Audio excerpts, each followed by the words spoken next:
हि ओम तत्सत् श्रीमते रामचंद्राय नमः।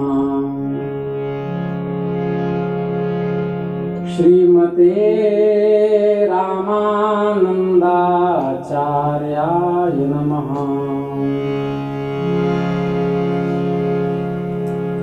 श्रीमते मलूकदासाय नमः।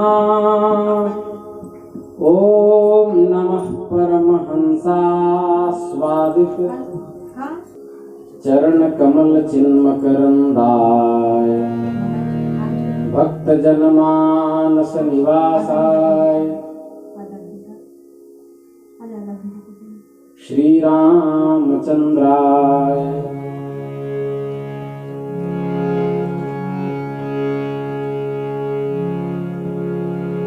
विश्वेशं माधवं धुंधिं दंडपाणिं च भैरवं वंदे काशीं गुहां गंगां भवानीं मणिकर्णिकां। रामाय रामभद्राय रामचंद्राय वेधसे रघुनाथाय नाथाय सीतायाः पतये नमः। श्री राम जय राम जय जय राम।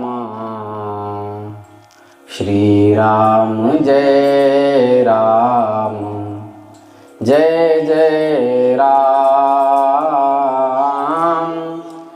श्री राम जय राम जय जय राम। श्री राम जय राम जय जय राम। श्री राम जय राम जय जय राम। श्री राम जय राम जय जय राम। सीताराम जय सीताराम। राधे श्याम जय राधे श्याम। नमः पार्वती पतये हर हर महादेव।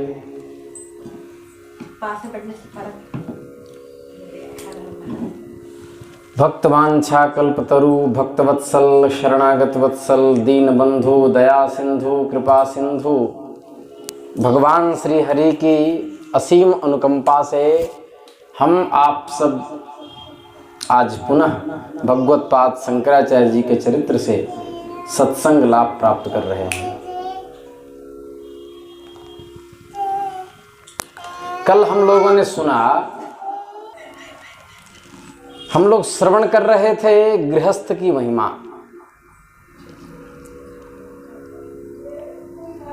कह रहे हैं गृही धनी धन्य तरो मतो में तस्योपजीवन्ति धनम ही सर्वे। चौर्येण कश्चित् प्रणयेन कश्चित् दानेन कश्चित् बलतोपि कश्चित्। गृहस्थ का भाग्य धन्य है क्योंकि सब लोग उसी के धन से जीवित रहते हैं। सभी पुरुषार्थों की प्राप्ति का मूल शरीर है। श्रुति कहती है वह शरीर भी अन्न पर आश्रित है। अन्नम वै प्राणाः। अन्न ही प्राण है। दरवाजा थोड़ा सा हटा दो। और वह अन्न भी हम लोगों को गृहस्थ से ही प्राप्त होता है।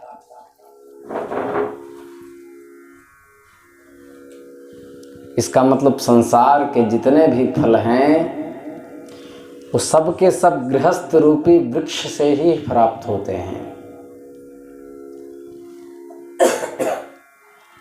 ब्रवीमि भूयः शृणुतादरेण वो गृहागतं पूजयता तुरातिथिं संपूजितो वो तिथिरुद्धरेत् कुलं निराकृतात् किं भवतीति नोच्यते। मैं आप लोगों से फिर कह रहा हूं, पद्मपादाचार्य अपने मामा से कह रहे हैं, उसे अब आप लोग सावधानी से सुने। जो अतिथि घर पर आ जाए उसकी पूजा आप लोग अवश्य करें, क्योंकि तैतरीयोपनिषद में लिखा मातृदेवो भव, पितृदेवो भव, अतिथिदेवो भव, स्वाध्यायान् मा प्रमदः, स्वाध्याये मा प्रमदितव्यं, सत्यं वद, धर्मं चर आदि। ये उपनिषद के मंत्र हैं। जो अतिथि घर पर आ जाए उसकी पूजा आप लोग अवश्य करें। पूजित अतिथि गृहस्थ के पूरे वंश का उद्धार कर देता है।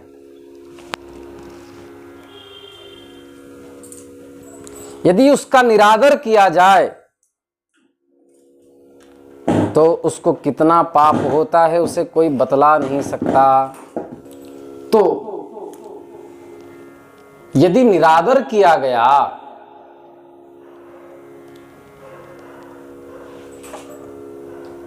तो कितना पाप लगेगा उसे बतला नहीं सकता। अतिथि का निरादर नहीं करना चाहिए।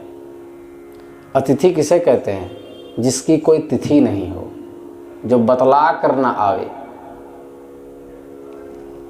बिहार में उसको पाहुन कहते हैं।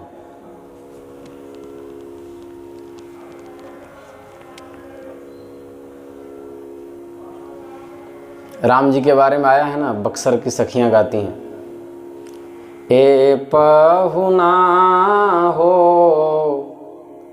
मिथिले में रहुना, जौन सुखवा ससुरारी में, वैसन सुखवा कहूँ ना, ए पहुना हो मिथिले में रहुना। पाहुन कहते हैं उसे।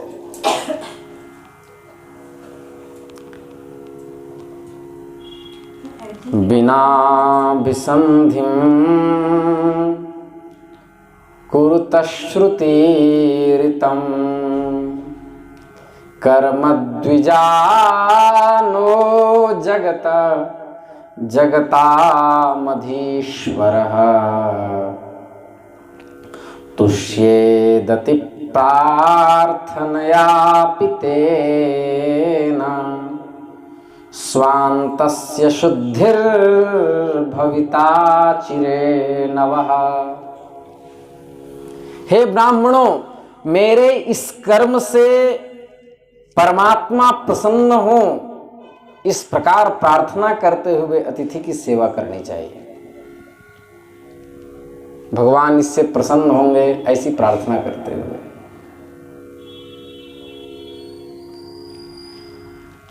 हर कर्म में जीव यदि परमात्मा को जोड़ करके देखेगा, विराट ब्रह्म से सभी कर्मों को जोड़ देगा, तो उसका अंतःकरण विशुद्ध निर्मल हो जाएगा। और निर्मलता का फल क्या है? गोस्वामी तुलसीदास जी कह रहे हैं, निर्मल मन जन सो मोहि पावा, मोहि कपट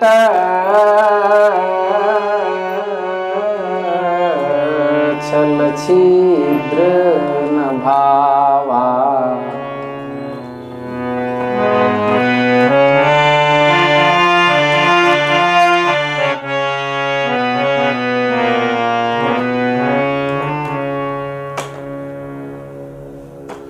तो इस तरह के कर्मों से अंतःकरण विशुद्ध हो जाता है। जब अंतःकरण विशुद्ध हो जाता है तो मन मस्त हुआ तो क्यों बोले, वो फिर परमात्मा का हो जाता है। पद्मपाद की बातों को सुनकर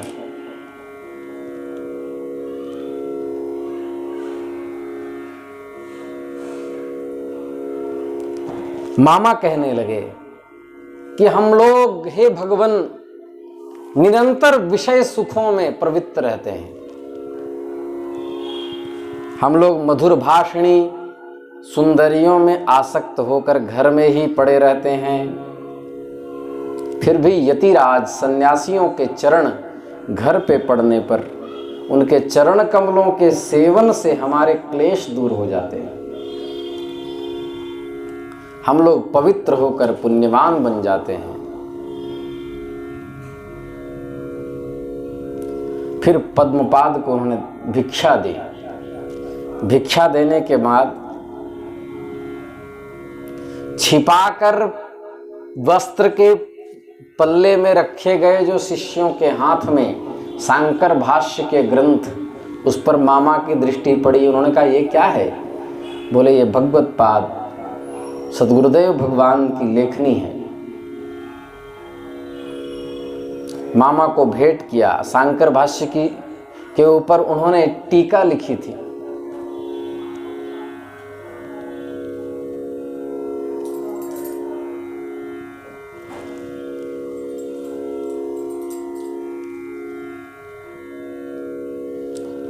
मामा को देखकर प्रसन्नता हुई किंतु द्वेष भी हो गया अपने भांजे से, क्योंकि उनके मामा के जो गुरुदेव थे वे प्रभाकर मत के अनुयायी थे, मीमांसा के। उसका खंडन देख करके द्वेष बुद्धि हो गई। द्वेष युक्त होने पर भी उन्होंने कहा यह ग्रंथ अच्छा है। पद्मपाद ने कहा इस पुस्तक को आपके घर रखकर मैं रामेश्वरम जा रहा हूं।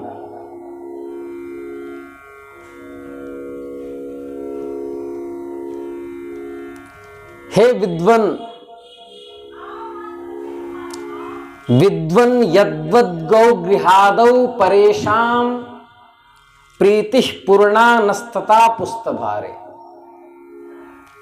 जिस प्रकार गृहस्थों का मन गौ गृह आदि में लगा रहता है, उसी प्रकार विद्वानों का मन पुस्तक में लगा रहता है। मेरा भी मन इसी ग्रंथ में लगा है। सेतुबंध रामेश्वरम के लिए जब भगवत पाद के शिष्य अनुचर पद्मपादाचार्य प्रस्थान किए, कुछ अपशगुन की सूचना मिली। जाते समय उनकी बाईं आंख फड़कने लगी, बाईं भुजाएं फड़कने लगी, बाईं जंघाएं फड़कने लगी। महाभारत ग्रंथ, सामुद्रिक शास्त्र तथा ज्योतिष ग्रंथों के अनुसार पुरुष का वाम पक्ष फड़कना और स्त्री का दक्षिण पक्ष फड़कना यह अपशगुन का सूचक है।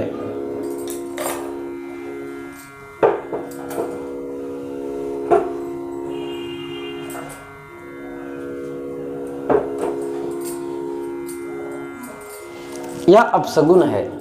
उसी समय सामने खड़े किसी व्यक्ति ने छींक दिया, लेकिन वो ज्ञानी पद्मपाद संपूर्ण बातों का विचार किए बिना ही चले गए।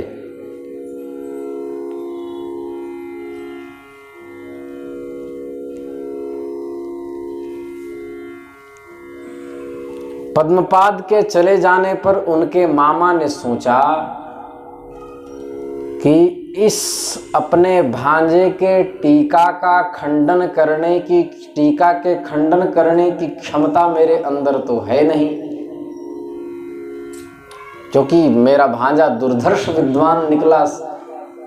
पद्मपाद दुर्धर्ष विद्वान है और इस ग्रंथ के रहने पर हमारे गुरुदेव जो प्रभाकर भट्ट थे उनके मत की हानि होगी, क्योंकि ये उसके खंडन में ग्रंथ लिखा गया है। तो इस ग्रंथ के जल जाने पर गुरु मत का अधिक प्रचार होगा।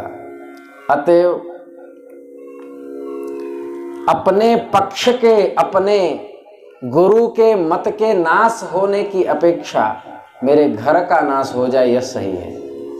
ऐसा सोचकर घर के साथ ही मैं इस पुस्तक को जला देता हूं, ऐसा चिंतन किया।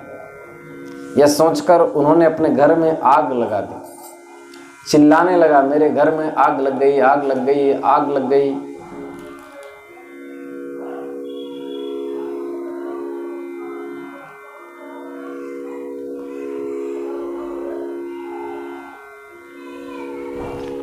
ऐसी किंवदंतियां सन्यासियों में प्रसिद्ध है।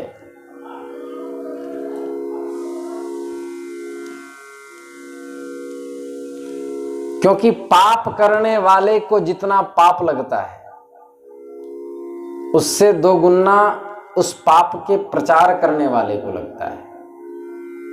तो यदि ऐसी मति ही उनकी थी, उनके मामा की, कि पद्मपाद ने पाप किया है तो ग्रंथ न जलाते, क्योंकि इन्होंने ग्रंथ जला करके एक महान पाप कर दिया। क्योंकि आग लगाने वाला, गर्भ हत्या करने वाला, गुरु पत्नी गमन करने वाला, सुरापान करने वाला महापापी है।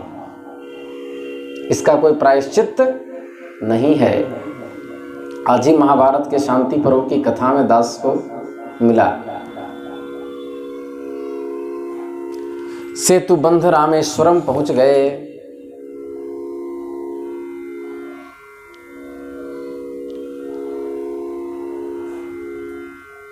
वह रामेश्वर जहां पर भगवती सीता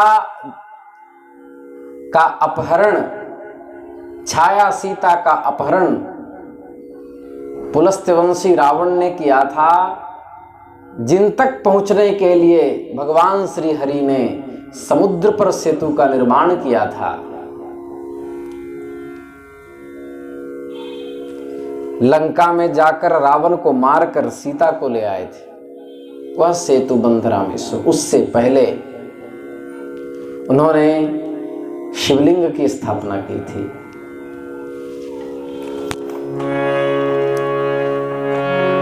लिंग थापी विधिवत करी पूजा, शिव समान प्रिय मोहि न दूजा। रामचरितमानस।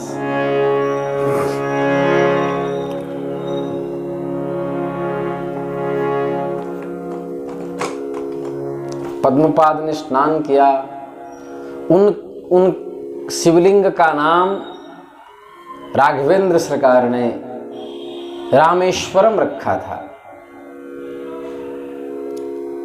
राम जी ने नाम रामेश्वरम क्यों रखा? ईशितुम शीलम अस्य, इस अर्थ में ईश ऐश्वर्य धातु से वरच प्रत्यय होता है। स्थेस भास पिस्कसो वरच महर्षि पाणिनि का सूत्र है। ईश्वर की निष्पत्ति होती है, ईश्वर।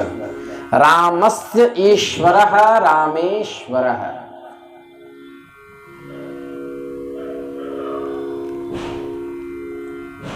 लिंग शब्द नपुंसक लिंग होने के कारण रामेश्वरम बन गया।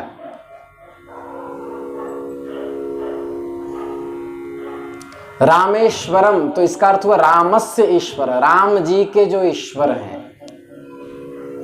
राम जी के ईश्वर कौन है? शिव जी। लेकिन शिव जी को यह समास अच्छा नहीं लगा, बोले रामेश्वरम में तत्पुरुष मत करो, यहां बहुव्रीहि समास है। रघुनाथ जी से कहा भगवान रामस्य ईश्वरम नहीं, विद्वानों की मति है रामः ईश्वरः यस्य, जिस शिवलिंग के ईश्वर राम है उनको रामेश्वरम कहा जाता है। इंद्र ने कहा कि यहां बहुव्रीहि नहीं कर्मधारय है, क्योंकि मेरे तो दोनों इष्ट हैं। रामा भिन्नः ईश्वरः, रामः ईश्वरः, रामश्चासौ ईश्वरश्च। यह राम ही शिव रूप में विलसित हो रहे हैं। माने राम शिव में भेद नहीं है। शिवश्च हृदयम विष्णोः विष्णोश्च हृदयम शिवः।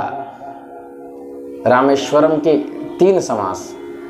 राम है ईश्वर जिसके, राम के ईश्वर, राम से अभिन्न ईश्वर। रामेश्वरम का दर्शन किया,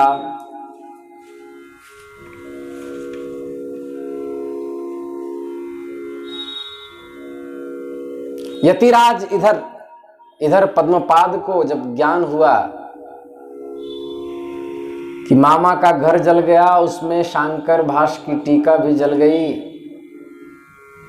तो भगवत विधान समझ करके उदासीन हो गए।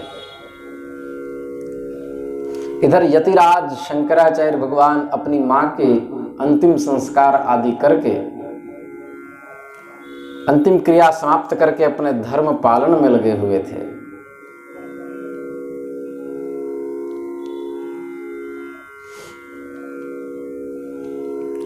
उस देश का नाम केरल था।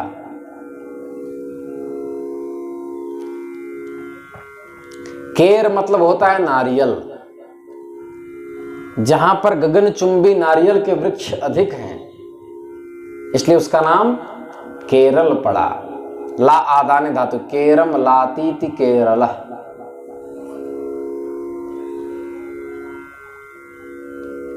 इसके बाद कल हम लोग श्रवण करेंगे कक्रच नाम के कापालिक का शंकराचार्य जी पर घातक आक्रमण। श्री वृंदावन बिहारी लाल की जय। नमः पार्वती पतये। हर हर महादेव।